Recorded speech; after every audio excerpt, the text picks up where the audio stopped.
Students, welcome to lecture 2 of biomolecules. So, last lecture में हम लोग अमीनो एसिड्स को डिस्कस कर रहे थे। ये चीजें हमने ऑलरेडी डिस्कस कर ली थी। एक बार हम और देख लेते हैं कि ये बेसिक अमीनो एसिड का स्ट्रक्चर है। कुछ लोगों को इसमें डाउट था। तो ये जो कार्बन है जिससे सारे मॉलिक्यूल अटैच है इसको हम अल्फा कार्बन बोलते हैं। एक तरफ हमेशा अमाइनो ग्रुप होगा, एक तरफ हमेशा कार्बोक्सिल ग्रुप होगा, एक तरफ एच होगा क्योंकि कार्बन की चार वैलेंसी है तो तीन ही हो गए। और लास्ट जो होगा वो आर ग्रुप होगा। आर जो है वो वेरिएबल साइड चेन रहेगी। मींस आर की जगह पे कुछ भी आ सकता है, एच आ सकता है, सी एच थ्री आ सकता है, या कुछ और मॉलिक्यूल आ सकता है और उसकी अकॉर्डिंग ही अमीनो एसिड चेंज होता है। ठीक है, तो ये हम लोग देख चुके थे ऑलरेडी। उसके बाद ये कुछ एग्जांपल्स हमने देखे थे कि अगर आर जो है वो यहाँ पर ग्लाइसिन है, अगर आर की जगह पे एच है, यहाँ पे सी एच थ्री है, ठीक है, तो एलेनिन हो गया, और यहाँ पे सी एच टू एच है तो सेरीन हो गया। ठीक है, उसके बाद 20 टाइप्स ऑफ अमीनो एसिड हमने देखा। 3 टाइप्स है इसमें: acidic amino acids, basic amino acids and neutral amino acids. ठीक है, आगे चलते हैं इसमें हम लोग। कुछ अमीनो एसिड्स एरोमेटिक होते हैं, ये हम लोगों ने पढ़ लिया था। ठीक है, आगे चलते हैं इसमें। उसके बाद हमने दो तरीके से और क्लासिफाई किया था, एसेंशियल अमीनो एसिड्स और नॉन एसेंशियल अमीनो एसिड्स। ठीक है, एसेंशियल वो थे जो कि सिंथेसाइज नहीं हो सकते बॉडी के अंदर, उनको बाहर से सप्लाई करना पड़ेगा। और नॉन एसेंशियल वो है जो हमारे बॉडी के अंदर सिंथेसाइज हो सकते हैं। ठीक है, दोनों के एग्जांपल्स यहाँ पर लिखे हुए हैं। उसके बाद ज्यूटर आयन की हम लोगों ने बात की थी। ठीक है, तो अमाइनो एसिड जो है वो ये 3 फॉर्म्स में हमको मिल सकता है। ठीक है, यहाँ पे आप देखोगे NH3+ और COH, उसके बाद NH2 और CO-। ठीक है, डिफरेंट पीएच में डिफरेंट कंडीशन में ये वेरिएबल रहेगा, रिवर्सिबल है ये। ठीक है, तो ये वाला जो फॉर्म है जिसमें एक तरफ नेगेटिव चार्ज और एक तरफ पॉजिटिव चार्ज है, इसको हम बोलते हैं zwitter ionic form of amino acid. ठीक है, तो इतना याद रखना है हमको, एक तरफ पॉजिटिव चार्ज रहेगा, एक तरफ नेगेटिव चार्ज रहेगा। ठीक है, और ये इंटरचेंजेबल है, मीन इधर भी जा सकता है इधर भी जा सकता है according to pH of the solution और ऑफ द सेल।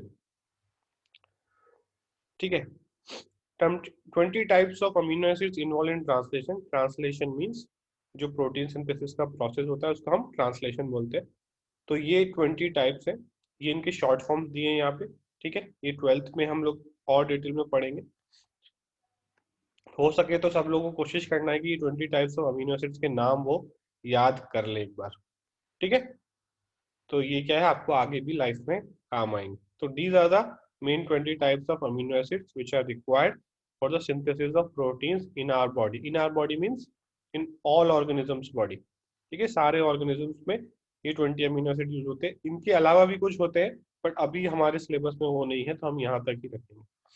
ठीक है, ये बहुत अच्छा एक चार्ट है जिसमें अमीनो एसिड्स का पूरी तरीके से डिटेल में दिया हुआ है। जैसे कि कैसे पढ़ना है इसको पहले हम देख लेते हैं। बीच में इसका केमिकल स्ट्रक्चर दिया है। उसके बाद दिस इज सिंगल लेटर।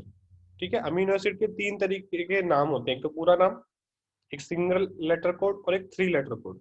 ठीक है, अमीनो एसिड के 3 तरीके से हम लोग नाम रख सकते हैं। एक तो पूरा नाम जो उसका है, एलेनिन, ग्लाइसिन, आइसोल्यूसिन, ऐसे बुला सकते हैं, या उसका सिंगल लेटर कोड भी हमने बनाया है, उससे भी हम लोग उसे पहचान सकते हैं, और 3 लेटर कोड भी बनाया है।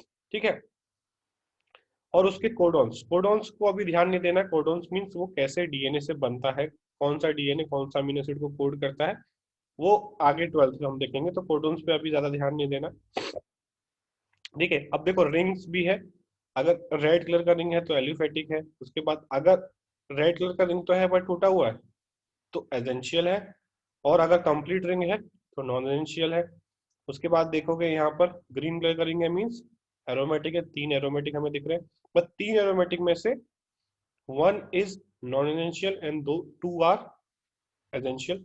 ठीक है, उसके बाद ये देख रहे हो, दिस इज एसिडिक। उसके बाद पिंक जो है वो हाइड्रोक्सिलिक। उसके बाद this is sorry, this is amidic. ठीक है, उसके बाद दिस इज बेसिक। बेसिक में भी कुछ एसेंशियल है कुछ नॉन एसेंशियल है, तो इस तरीके से आप पूरा समझ सकते हो। बेसिक इनमें इनके डायग्राम्स भी, इनके जो स्ट्रक्चर्स है, केमिकल स्ट्रक्चर जो है वो भी दिए हुए हैं, तो उनको भी आप देख सकते हो। कि देखोगे यहाँ पर फिनाइलएलनिन है, ट्रिप्टोफैन है, टायरोसिन है, ये बहुत इंपॉर्टेंट अमीनो एसिड्स है। और इनमें देखो, आप देखोगे तो ये एरोमेटिक है, ठीक है। अब कुछ सल्फर कंटेनिंग भी होते हैं, ठीक है, वो भी यहाँ पे दिए हुए हैं। तो ये चार्ट बहुत इंपॉर्टेंट है, ठीक है। चाहो तो इसका प्रिंट निकाल के, और कोशिश करो कि कलर प्रिंट निकाल के आप अपने नोटबुक में लगा लो, ठीक है। अगर खुद से बना सकते हो तो बहुत अच्छा, नहीं तो इसका एक कलर प्रिंट निकाल के आप नोटबुक में लगा लो। ये आपको 12th में भी काम आएगा और आगे लाइफ में भी काम आएगा। अमीनो एसिड बहुत बेसिक चीज है, ठीक है। इनके बारे में जितना जानोगे उतना आगे की नॉलेज में फायदा करेगा, ठीक है। अब कुछ special points. Glycine is the simple, ऐसे क्वेश्चन आता है which is the simplest amino acid and which is the complex amino acid, ठीक है। तो सिंपलेस्ट है ग्लाइसिन, और कॉम्प्लेक्स जो है वो है ट्रिप्टोफैन। उसके बाद cysteine, cystine and methionine are sulphur containing amino acid. Phenylalanine, tyrosine, tryptophan are aromatic amino acids. Serine and threonine are alcoholic amino acids. Histidine, proline and hydroxyproline are heterocyclic amino acids. ठीक है, तो सब important points हैं, special points हैं, ये सब याद रखने। All amino acids are laevo rotatory except glycine which is non rotatory, ठीक है। रोटेटरी मीन्स दो तरह का रोटेशन होता है, लीवो रोटेटरी और dextro rotatory. Means when I pass a plain polarized light on this amino acid, on a particular amino acid, तो वो लाइट को किस तरफ बेंड करता है, ठीक है। एक अमीनो एसिड रखा है, उस पर मैं एक सिंगल बीम दे रहा हूँ, पूरी लाइट को प्लेन पोलराइज लाइट उसको हम बोलते हैं, ठीक है।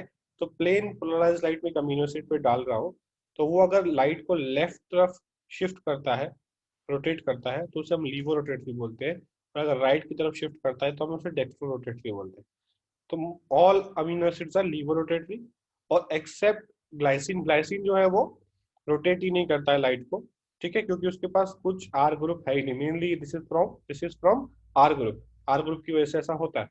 तो आर ग्रुप की जगह पे एच है, तो इसलिए वो नॉन रोटेटरी। तो बट ये क्वेश्चन आता है which is the non rotatory amino acid, ठीक है। तो ये सारे पॉइंट इस स्लाइड में बहुत इंपॉर्टेंट है। Amino acid which participate in protein synthesis called protein amino acid and which do not participate called non protein, ठीक है। तो जो हम 20 देख रहे हैं वो प्रोटीन अमीनो एसिड्स है, बट उसके अलावा भी मैंने बोला कि कुछ अमीनो एसिड्स होते हैं जैसे कि गाबा, ऑर्निथिन, सिट्रुलिन, ये भी अमीनो एसिड की कैटेगरी में आते हैं, बट ये प्रोटीन सिंथेसिस में हेल्प नहीं करते, इनके कुछ और फंक्शंस हैं, ठीक है। Proline, hydroxyproline contain an immuno group instead of amino group, so they are called as immuno acid, ठीक है। देख रहे हो यहाँ पर आप, सिर्फ NH है यहाँ पे, NH2 नहीं है, ठीक है, प्रोलीन में, ठीक है। तो ये हमको याद रखना है कि proline is a immuno acid, amino acid नहीं, इम्यूनो एसिड बोलते हैं इसको। ऐसा क्वेश्चन आ सकता है, which of the 20 amino acid is a immuno acid, ठीक है। तो ये बहुत इंपॉर्टेंट स्लाइड है, सारे पॉइंट्स इंपॉर्टेंट है, ऑलरेडी पूछे जा चुके हैं ये क्वेश्चंस, तो अच्छी तरीके से याद कर लेंगे, ठीक है। अब आगे चलते हैं हम लोग नेक्स्ट मॉलिक्यूल की तरफ, नेक्स्ट बायो माइक्रो मॉलिक्यूल की तरफ, जो कि है लिपिड्स। लिपिड्स आर बेसिक, अगर हम लोग डिफाइन करें, water insoluble, contains carbon, hydrogen and oxygen, but number of oxygen atom is less, ठीक है। ऑक्सीजन का जो अमाउंट है वो बहुत कम होता है। और थोड़ा डिटेल में अगर हम जाए, fat its derivative are combinedly known as lipid. Lipid term दिया ब्लर ने, साइंटिस्ट है ये, ठीक है। And oxygen is not 2:1, amount of oxygen is considerable, ठीक है। तो ये सारे यहाँ पर प्रेजेंट हैं जो अभी हम लोगों ने डिस्कस किया, बट ऑक्सीजन का अमाउंट बहुत कम है। उसके बाद इनसॉल्युबल इन वाटर हम लोगों ने डिस्कस किया। तो वाटर में इनसॉल्युबल है तो मीन्स वो सॉल्युबल होगा किसमें, organic solvents like acetone, chloroform, benzene, hot alcohol, ether, ठीक है। Lipid occur in protoplasm and minute globules, हमें पता है कि प्रोटोप्लाज्म में या साइटोप्लाज्म में वाटर इतना ज्यादा है, 70% है। तो इसको माइन्यूट ग्लोब्यूल्स में, जैसे पानी में अगर हम लिपिड डालते हैं, छोटे छोटे बॉल जैसे बन जाते हैं, ठीक है, इस तरीके से, उस तरीके से ये प्रोटोप्लाज्म के अंदर प्रेजेंट होता है, ठीक है। They do not form polymer, ये पॉलीमर्स नहीं बनाते हैं, ठीक है। जिस फॉर्म में है उसी फॉर्म में रहते हैं, वो जोड़ जोड़ के लंबी लंबी चेन नहीं बनाते जैसे कार्बोहाइड्रेट में बनता है, ठीक है। Lipids provide more than double energy as compare to carbohydrate, carbohydrate से ज्यादा डबल एनर्जी प्रोवाइड करते हैं। In animals fat present in subcutaneous layer and working as food reservoir and shock absorber. ठीक है, तो एनिमल्स में जो है सबक्यूटेनियस में स्किन के नीचे जो लेयर होती है फैट की, वो फूड रिजर्वर का भी काम करती है और शॉक एब्जॉर्बर का भी काम करती है। Lipid requires less space for storage as compare to carbohydrate because lipid molecule is hydrophobic and undense. ठीक है, तो हाइड्रोफोबिक है तो वो छोटा होना चाहता है, इसलिए कम स्पेस में स्टोर हो जाता है और ज्यादा एनर्जी देता है। Animal store maximum amount of food in the form of lipid. ठीक है, और एनिमल जो है मैक्सिमम अमाउंट ऑफ स्टोरेज जो है वो लिपिड की फॉर्म में करते हैं। डे टू डे यूज के लिए वो लोग कार्बोहाइड्रेट यूज करते हैं, बट लॉन्ग टर्म के लिए जो फूड स्टोरेज होता है, ठीक है, कार्बोहाइड्रेट रिजर्व जो है वो 2 दिन में खत्म हो जाता है।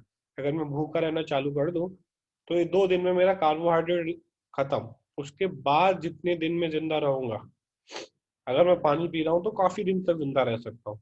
ठीक है, तो उसको वो that is due to lipids. ठीक है, तो लिपिड जो है वो लॉन्ग टर्म के लिए एनर्जी सप्लाई करते हैं। उसके बाद they are not strictly macromolecules. ठीक है, वो दोनों में आ सकते हैं, लिपिड माइक्रोमोलिक्यूल्स में भी आ सकते हैं, मैक्रो में भी आ सकते हैं। They are called fat and oils on the basis of melting point. ठीक है, तो फैट्स और ऑयल दोनों आते तो लिपिड्स में ही है, बट मेल्टिंग पॉइंट के ऊपर इनके नाम रखे हुए हैं। जिनका मेल्टिंग पॉइंट कम होता है उन्हें ऑयल्स बुलाते हैं हम लोग, और जिनका हायर होता है उनको हम फैट बुलाते हैं, और कंबाइंडली हम उनको लिपिड्स ही बोलते हैं सारी चीजों को। Some lipid also has phosphorus like lecithin. ठीक है, लेसिथिन एक लिपिड है जिसके अंदर फास्फोरस प्रेजेंट होता है। ठीक है, लेसिथिन जो एग में प्रेजेंट होता है। उसके बाद types of lipid, simple lipids होते हैं, कंपाउंड लिपिड्स होते हैं, और डिराइव्ड लिपिड्स होते हैं। ठीक है, तो 3 तरीके के लिपिड्स हैं, इनको समझना होगा हमको।